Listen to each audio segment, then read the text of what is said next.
মধ্যরাতে হঠাৎ করেই জ্বালানি তেল সংকটের গুজব, আর তাতেই রাজধানীর পেট্রোল পাম্পগুলোতে হুমড়ি খেয়ে পড়ে মোটর বাইক ও প্রাইভেট কার চালকরা।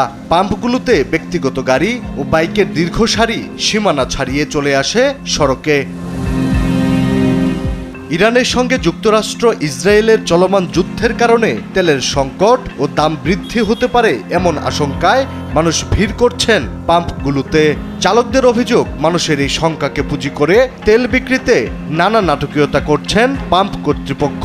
2-3 দিন আর তেল নেই। যখন আজকে সন্ধ্যাবেলা বের হয়েছে আমি ভাবছি হয়তো মার্কেটের কারণে বা জ্যামের কারণে হয়তো এরকম হতে হবে। তারপর দেখতেছি যে না, কোনো জায়গায় তেল দিতেছে না। আমার কাছে মনে হচ্ছে পাম্প কর্তৃপক্ষ হয়তো দাম বাড়বে বলে হয়তো কিছু স্টক করতে পারে, অথবা আমাদের যারা ইউজার আছে তারা হয়তো বেশি নিয়ে রাখতেছে সবাই। পাম্প কর্তৃপক্ষ বলছেন অন্যান্য সময়ের চেয়ে ভিড় বেশি, তবে এখনো কোনো সংকট নেই। হ্যাঁ, না, তেল কাস্টমার বেশি নিচ্ছে, অন্যান্য সময় যাচ্ছে, এখন কাস্টমার তেল বেশি নিচ্ছে। আমাদের কোনো সংকট নাই, আমাদের তেল আছে, দিচ্ছি। কিছু পাম্পে তেলের সঙ্গে পানি মিশিয়ে বিক্রির অভিযোগও এসেছে। এই তেলটা আগের আর এই তেল হলো বর্তমান। এখন এই তেল আর এই তেল তো মিলে না। একটা তেলের 5 রকম কালার হয় বলে আমাদের বলছিল। অফিসে এসে ওরা জিজ্ঞেস করছে, উনি কোনো কথা বলতে পারছে না। এই অকটেনের কালার আপনি একদম যে বাইক চালায় সবাই দেখলেই বুঝবো, একটা গাঢ় কালার আর এটা পুরো পানি কালার।